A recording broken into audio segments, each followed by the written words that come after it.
কিছু কিছু হাসপাতালে হয়তো গেলে আপনি যতজন চিকিৎসক থাকার কথা তাদের সবাইকে পাচ্ছেন না। তবে এটাও মনে রাখতে হবে, এটার মানে এই না যে নেসেসারিলি ওই চিকিৎসক ওখানে দায়িত্ব না করে অন্য জায়গায় আছেন।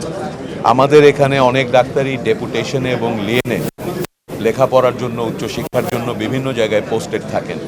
সেটা একটা কারণ যে অনেক জায়গায় গিয়ে যতগুলো ডাক্তার ততগুলো পাওয়া যাচ্ছে না। দ্বিতীয়ত, আমাদের এখানে জনবলের সংকট আছে। সারা দেশেই আমাদের যে পরিমাণ ডাক্তার প্রয়োজন সেই পরিমাণ ডাক্তার নেই।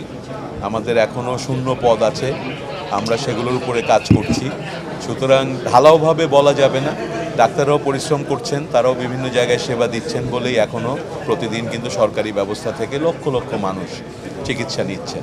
সীমাবদ্ধতা আছে, আমাদের জনবলের গ্যাপ আছে, আমাদের ডেপুটেশন লিয়েনের সিস্টেমে কিছু সমস্যা আছে। প্রত্যেক উপজেলায় জয়েন করছে নতুন ডাক্তার। গত সপ্তাহেও আমরা কয়েক হাজার ডাক্তার নতুন জয়েন করেছে গত সপ্তাহে বিভিন্ন উপজেলাগুলোতে।